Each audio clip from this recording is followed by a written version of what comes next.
mission na biso otoso benga vraiment éveil il y a conscience patriotique bande kotoso pour insister et ça éveil ya patriotisme mais il y a conscience patriotique pour ce qui conscience et ça activer patriotisme automatiquement de Koborgi au sani et pour s'activer mais dans vous allez longuement monter analyse on ça avec les penseurs congolais de Kobolinga Kamini de Koborgi Mavinga oyo benga kinga la buto be Exodus lobi na tongo il faut travailler parce que cette milice de la MONUSCO on va la benga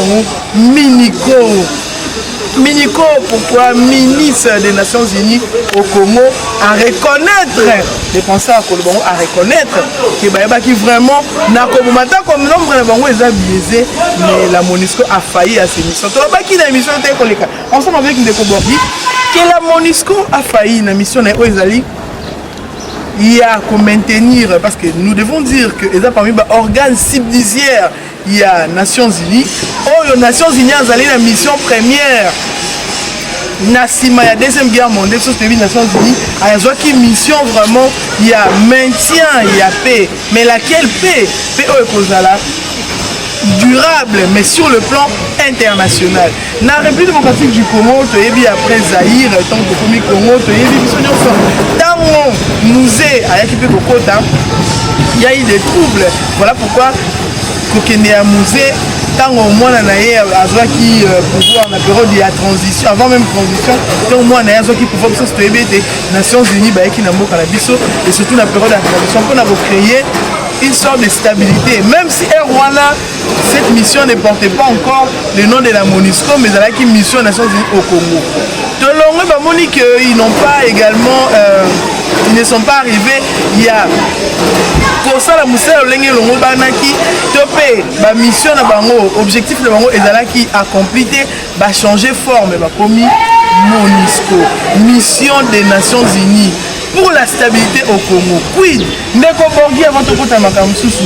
Est-ce que la mission des Nations Unies pour la stabilité au Congo est cette mission-là et ça le avant de continuer vraiment dans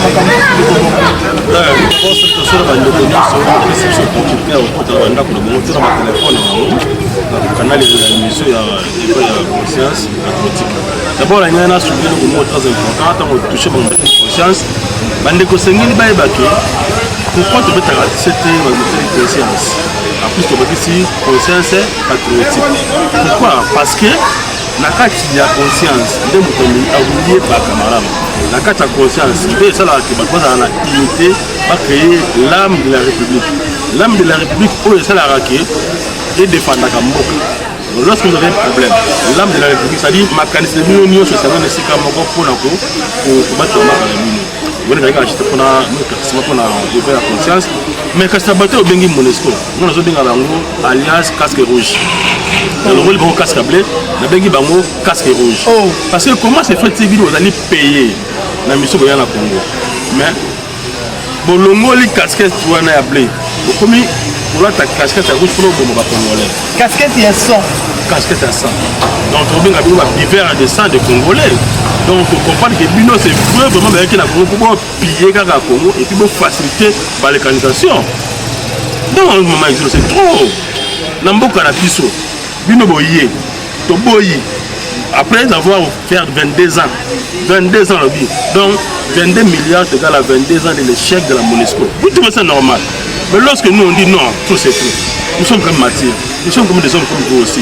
Quittez notre pays, laissez-nous s'organiser, tout se sécuriser. Et comme problème, nous n'y comme pour la forme de l'occupation, tout c'est tout. Très bien. Ça c'est une occupation. Récemment, au moins nous savons bien que la MONUSCO derrière vous est dans la groupe impérialiste. Et vous voulez toujours maintenir l'Afrique dans le monde. Donc toujours continuer à copier notre pays. Malo est collecté, Malo est totalement debout. Et chance à nous, maman, toujours, il y a une addition dans le monde. Comme dirigeant, toujours, le président Ouadali de Konabissou, à ne lâcher jamais la pression. Donc, le Congo sera libre et pour dire bon. Et de Konabissou, Congolais, profitons. C'est le moment de faire la mission dans la carte qui nous sommes occupés, un étranger qui nous dirige, tout ça, la nini. Le lot, personne ne peut dire que Fachi a dans mon pays. Tout le monde sait que Fachi a dans des coups à Bissot. De soutenir rien. Mais vous voyez, c'est que le mot de la Kamakambo. ba pays oyo ba impérial fataka musulman c'est que ma casse la ga moko za li boso a ba la diplomatie mais peuple n'a pas tanacé ya au moins to bimisa daje au même to ba chaque fois que volonté à fâcher ça mundu qui prend des ennemis en congolais et l'unité fachi ezali force à fâcher ezali l'unité il y a un peuple congolais la bande là autour sur le barrage volonté à fâcher ça mundu qui est contre les ennemis du Congo et puis force à fâcher ezali les Congolais autour de lui. Dans le retour de l'eau, ça dit surtout aux gens à scène de tombolier, il y a des gens à Liboso, quoi les gens à Liboso. Et puis ok, la victoire. Car à vous, la Monesco, au Bokomi, casque rouge. Ce que vous savez, donc on est bon parce que au grand jamais tout la raba partout vous la Monesco vous avez à passer. Vous savez la nini. Vous pouvez solution la nini. Vous trouvez ça normal 22 ans. Moi na botte il y a comme 22 ans vous pouvez pas là. Nous échec, c'est échec. Nous sommes dans l'observation, soit disant sécuriser la population. Vous sécuriser la nani. Vous avez un témoignage qui est tanguy, vous témoignez. Vous avez complément minéraux. Vous avez minéraux, vous avez mis tout recueilli. Vous mettez tout dans ma sang. Vous voyez que vous avez vous avez la guerre. Dans ma sang, dans ma sang, sur grâce au monde, on dans ma sang, il y a ça côté des minéraux. Tout ce tout, maman. Hier, moi j'ai vu, nous avons continué dans la frontière. La deuxième violation. Mais violation quand même, nous sommes un État quand même. Et un État, nous devons suivre, nous sommes un État souverain. Oui, mais quand même, c'est trop. Vous êtes arrivé à la frontière à Boka. Les gens de la DG, c'est normal pour tout là. Sans compter la police était là. Vous voulez chasser les policiers, là, les gens de DG, et vous occupez la frontière. Et vous avez tiré sur eux. Vous trouvez ça normal? Quel exemple la MONUSCO va donner dans le pays au Bazo terroriser la République démocratique du Congo? Donc, il y a ça, les mots là, c'est que lobby Rwanda, il y a la Minduki, il y a la Mutukana, Buka frontière, Kota Rwanda, il y a la Mutukana, Buka Kota, Uganda, Kota. Donc, c'est ça en fait. Mais ça va moi déjà, ça va avec M23. Tout le monde va faire la frontière de M23. Maman, quand on parle de l'ONU, il y a une force à mon client. Mais c'est que moi, je pose des questions. Boni, on est au gouvernement de la 22 ans en Boka, mais toujours l'insécurité est incapable. Et bien en plus 22 ans. C'est trop, 22 ans. Et puis chaque année, plus de 1 milliard. 1,5 milliard au Bozouaka. Donc, nous avons le lobby MONUSCO abomi, employeur naïe. Parce que vous êtes payé par et pour les Congos, mais c'est vous-même qui tuez ces mêmes Congolais au bas au foot. Donc, n'a engagé bodyguard nanga. Voilà. N'a engagé sentinelle nanga. Papa sentinelle kengela kanga. Mais papa sentinelle si mundu qui peut avancer pour ma déjà ba nanga. Objectif papa sentinelle les années ne comporter. Donc on a eu débit objectif papa sentinelle voilà. Oh yo to ba vous avez sentinelle. Mais on va avoir sentinelle pénètre très babungani à la tête ilunga pour ça même. Oui, que MONUSCO dans le village sur l'est, nous sur la récemment de comment on a eu tout la bengue na abi de ko. Ils sont à tester na biso riba, ceux qui va révéler bazoya dans la MONUSCO. Ça dit so monika mutu ko MONUSCO leki. Là on a simana bango to bongami to kimpo, tant ba ozonga kaka. Na simana bango 23 landi. Donc ça dit ba na ko ravitailler ba groupe rebelle wana, ba groupes armés wana. Donc bango pe ba comment bango des groupes armés. Ya on ba la so le loyo, ba koti frontière par la force. Même ça, la milice internationale. Mais il a été toujours milice internationale. On a eu le Soudan. Partout ils ont passé. Divisé. Non, ces gens-là, il ne faut pas faire confiance en eux. Jamais faire confiance à eux. Jamais faire confiance à la MONUSCO, Alliance, Casque Rouge. J'ai sali le patriotisme, papa Denis Mukwege.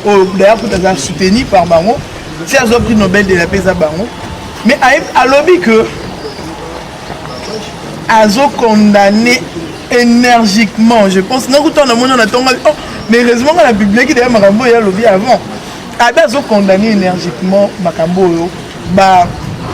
Casque bleu, on va de côté, casque bleu, sali, on casque rouge. Parce que tu comprends qu'il n'y a que du son. C'est-à-dire que le cerveau, on va réfléchir et l'autre sauter, on va réfléchir minéré. Mais en minéraux, pour la raison, il faut qu'il y ait écoulement et un son et Congolais. Les Congolais, nous devons nous prendre en charge. Réveillons-nous. Tout la moukana pongi profond au balali sabiso par les impérialistes pendant longtemps. ndeko Fabrice Biabukama yembi yango alobi bato mo bavai na kwa na bango ba étranger ba ko penser ba ko philosopher ba ko manigancer comment ba ko tinda bato ba ko sala occupation comment bango mo ba ko ya pe ko balkaniser mboka na biso mais pour ce faire ba sous-traitant kaka mingi bana mboka Congo ndeko moko bengaki nga pe na Ituri abi maman Exode biso totanga na école totanga préféré biso tebisi aza mokongo vie ngoma pour te parler M23 tant niveau délire à mboka na c'est biso tosala ko le télé réalité pour na tongo o debi à chaud il faut te répliquer alors bi préféré ngoma tolinga ya za docile mokongo debi ka préféré ngoma école on est vie ka bongo ya Kasayen na Ituri un Kasayen ça l'école na ya moni jeune mo intelligent ngoma atieye fait de l'école viens ngoma sambela na église moko bana mo bi bali batanga à l'école wana moko pa bonga pasteur l'église moko aza papa na aza drummer l'église ba bali batanga à l'école viens ngoma pa sambela na église mo na bango siko nini eke oleka eloko yo leka ba yo ko découvrir ton M23 ba di misana ba yo ko découvrir parmi bateau ba faciliter entrer ba main d'œuvre et il y a main d'œuvre voilà dans M23 parmi bateau ba faciliter même entrer à Minduki na Congo l'apôtre de cette église Nzokaza mokondi général na kati M23 un Rwandais na kati église ba pasteur ba colite ba beti maboko ba pasteur tout ba Rwandais oh yo pasteur aza colonel à M23 pasteur c'est on nous a infiltré mais pire encore là surtout ka beton ba M23 ba kimi ba bingana ba kimi na Uganda ba surtout préfère ça la nini préfère kimi ensemble là peut pas me porter parole viens la mission Congo azana ye bateau ba utiliser onde kwa yemaki na nzembo ba utiliser ba peso machete pour ça au papa banzek bande konayo ba kanisa keza lukuta melelo hier tout le monde qui n'est ni M23 va changer porte-parole ba longoli ngoma ba tim Soudan porte-parole il y a M23 au Azala qui c'était un Congo un Congolais un Congo mutema mabe ya boye pona nini ndeko Congolo mona makila ba ndeko leso tanga likolo ya 100 euros 200 euros 100 attaque de payer sur 100 000 $. ndeko vous avez la conscience tranquille quand est-ce que moi ba kozwa mandoki européen zu mandoki a pesio que zo mandoki yo ngana za gaulois zo mandoki ko ma parisien et vous allez te au mona français moko na Lyon azui yo mokongo abina yo zo mandoki o kine et osala mate même na France ceux qui lelo MONUSCO ça makambo bazui mission mo bakene ko tsa Nations Unies azui mission mo ko tsa na France babi bon poto ko ta bien à Paris yo moto à Lyon bon on te pesio kene na Paris ça la saccager terroriser les Parisiens ils le feront pas. Mais pourquoi nous les Congolais un message il faut passer un message il y a conscience il y a éveil message qu'on éveiller tu peux qu'on réveiller qu'on la moussa qu'on stimuler conscience patriotique il y a un jeune un enfant un papa une maman et un dirigeant.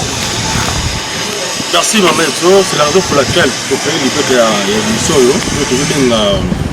une éveil de conscience patriotique c'est-à-dire parce que nous sommes là, nous avons pas tout le monde, pas avoir les basali, biso c'est le bango. Bali biso tambola pêche le la bango. Et biso pêche qu'on a pauvreté au bateau va pauvreté biso makasi. Tout dans la est de la République na biso. Et donc ici c'est mécanisme, notre stratégie au bateau dans là pour à chaque fois que vous allez au bola, vous allez au Congolais, vous allez au Mélaté, vous va proposer quelque chose à tellement différent. Vous ça la voix facile. Parce que les gens qui ont la machette, même à Kinshasa, parce que les gens qui ont machette dans la pour nous. Tout ça, ce sont des distractions pour la population. Moi, on a un âge de 17 ans, à Sibi Michette, à Sibi Moumouki. Vous êtes là, revenu devant le matin. C'est ça. Et donc, vous allez à un rebelle automatique pour la vie. Donc, vous avez une ambition, même la continuation. Pour soutenir le chef de l'État dans la matin, c'est malade. De quoi, tout ça, campagne dans la répétition c'est que les biso peut faire la femme petit caca à charge n'a été tout dans le cas à l'époque tant le boom qui avec beaucoup de courage pour aller beaucoup à la chape et ça beaucoup à la biso on va dire gens belgique et longo la problème sur la qui dit la qui na olala mais visuel vous avez qui vous l'avez mis pareil aussi de son la musée pas télé mais quelles que soient ses erreurs il a dit non n'êtes jamais travailler les tout le monde a combo quand c'est mal car biso la congolais kaka bafungola lelo mpe tozwi mpe oyo eza na souci ya babongisa mboka c'est pas facile na moto atelema bekabundela congolais surtout na bange actuel surtout na réalité ya congo c'est pas facile moto abongo esengi beconseiller wa roi bosambela tout le monde mpona ye conscience bandeko na ngai ebino bagen bapoliticien na biso ya position boyebaki la seul héritage bokotikala biso to bana na bino eza mboka na bino ata tongi bameuble ata tosali otrahi congo ata bato batindaka bino mpo toyebi ke ils sont toujours manipulés envoyés par ces impérialistes toyebi yango malamu mais kasi bango bayebaki même ti ozwi bamilliard otongi baimmeuble eza meilleur héritage so otika na bana yango parce que so mboka ezaka na désordre mboka ezaka na instabilité mboka eza na justice te bango bakoya bakoki mpo bakotela bano biloko wana otiki mais soki otiki mboka yango stable otiki ke kongo bene evanda ozala te akoma efanda ntango ozokufa okufi ata force de bigno eza na litama okufi na me force de bigno mpo oke na esengo oyebiki mboka nango eza malamu mwana ngo esifa asorganize makambo ekende bien courage bandeko na ngai bofungola mayele surtout bandeko na biso boyebaki moto azali lema ya pensé kanisa luka malamu salaki mboka na yo ereconnaitre yo ata na mwa moke okozala.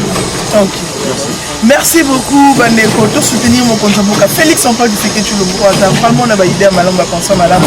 Tout le monde pour l'état de siège était mal à l'aise. L'état de siège était communauté internationale mal à l'aise. Et communauté internationale a matérialisé en haut. Cause à la naïm mal à l'aise, ma benne a matérialisé en haut. Nanzela ya mission de l'eau. Tu le dis à l'ombre une mission. Il y a fait une mission. Il y a occupation. A violé l'intégrité territoriale. Nous demandons même au gouvernement parce qu'à chaque fois qu'il y a une manifestation, un soulèvement de la part de la population, tout le monde a ça à viso parce qu'au monde a porté parole au gouvernement et à contredire la population. Contradiction de ça, c'est le patriotisme, même dans ma autorité, tout le monde a abat la peur. Tout le monde a peur, de remplacer la peur par l'amour, paix par l'unité. Il y a mon égo ça là. En tout cas, merci beaucoup pour la fidélité et attention. Le numéro de téléphone c'est le plus 243 89 97 67 078 plus 243 89 97 67 078. Salutations à mon frère le communicateur Bichef Neko Mike Peneko Rodrigue Oyoto Kosana Bango ensemble. Oh bon, on a fait image après émission et défilé. On a bien mon continuation image place au soutenir Neko Nabiso Papa Bahad le sénateur, le président sénateur, Papa Bahati Lukwebo pour la Moussala Malam au Lelo et rendre un peu mon discours très mal à l'aise. Le numéro de téléphone et un petit mot de la fin. D'abord, je dirais un grand merci à Papa Bahati. La fraternité et tout, juste le bas qui bouge. Nous tournions sur la côté de notre courage à défendre la nation et sur le pays. Et félicitations à Papa Bahati. Merci, madame. Comment va remettre? Je vais vous dire que tu as des gens dans le terrain. Tellement fini Papa Bahati là. Il y a soit disant comme ça international demain, ça la rapporte au judiciaire Papa Bahati. Nous on a tiré mambo bébandé pendant au tous les Congolais. Tout bon biso suko pendant kimbe mo la bino pendant mission na bino zalinde pour exterminer ma Congolais. Voilà. Pour me capturer ma journée.